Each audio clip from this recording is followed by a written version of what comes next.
Have you ever caught yourself wondering whether your home still fits the life you want to live? Not because anything is wrong, not because you're ready to move tomorrow, just because something feels a little different than it used to. I'm Melissa Creps, and on this channel, I help homeowners think through their next move before life forces the decision. Today, I want to talk about something that honestly doesn't get discussed enough. Those small signs that start showing up long before someone ever decides to sell their home. It's usually not one big moment. It's little things. A passing thought. A comment to your spouse. Realize there's a room you haven't used in months. Looking at a smaller home and thinking, that actually kind of looks nice. I see this all the time.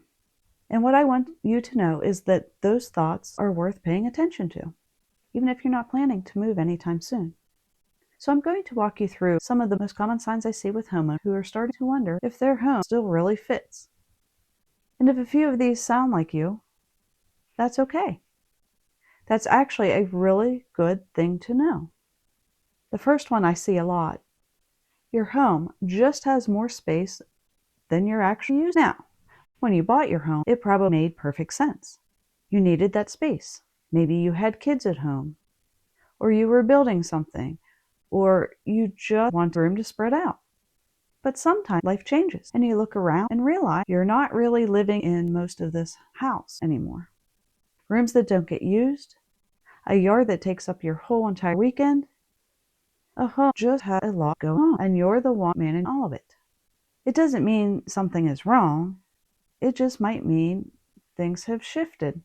Another thing worth looking at, whether your home still makes sense financially for where you are now in life. This one surprises people sometimes because it's not just about square footage. It's about what you're spending to maintain a home that may not be serving you the way it used to. Property taxes, utility bills, upkeep, it adds up. And sometimes when people actually sit down and look at the numbers, they realize there might be a smarter option out there. Not always, but it's worth knowing. Then there's this one. Your home just doesn't quite fit the way you live anymore. And this is a really common one. The layout that worked when you had kids might not be what you want now that it's just the two of you. Or maybe you're finding yourself doing more on one floor because the stairs are just a lot. Or you want to be closer to family, or closer to town, or somewhere with a little less to look after. What worked before doesn't always work forever, and that's okay. Life is supposed to change. This one I really want you to hear. Keeping up with your home just feels different than it used to.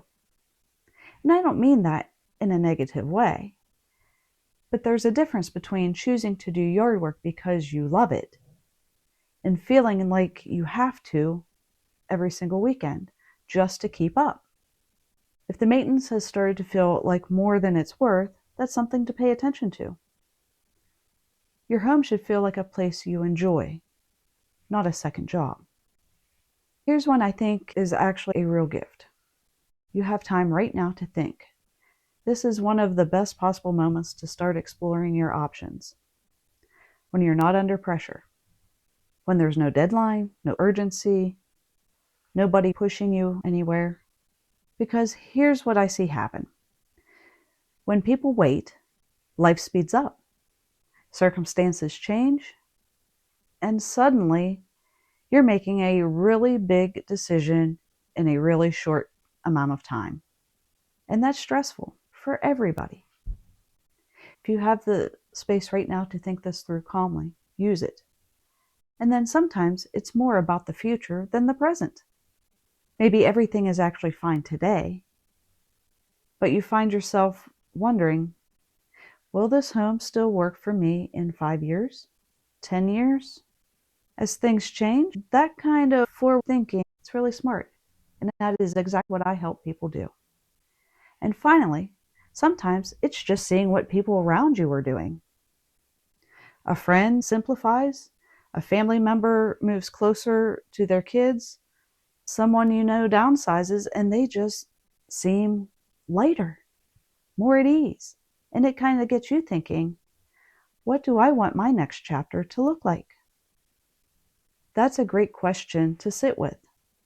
So, if any of that sounded familiar, even just a little bit, I want you to know that's not pressure.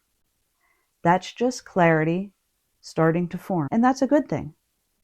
If you're in that in-between stage, not ready to move, but starting to think about it, I put together a free guide called Plan Your Next Chapter. You'll find the link in the description below. It's designed to help you organize your thoughts and explore your options without any pressure and on your own timeline. If you found this helpful, consider subscribing.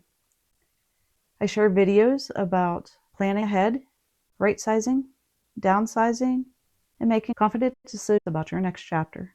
Thanks for watching, and I'll see you in the next video.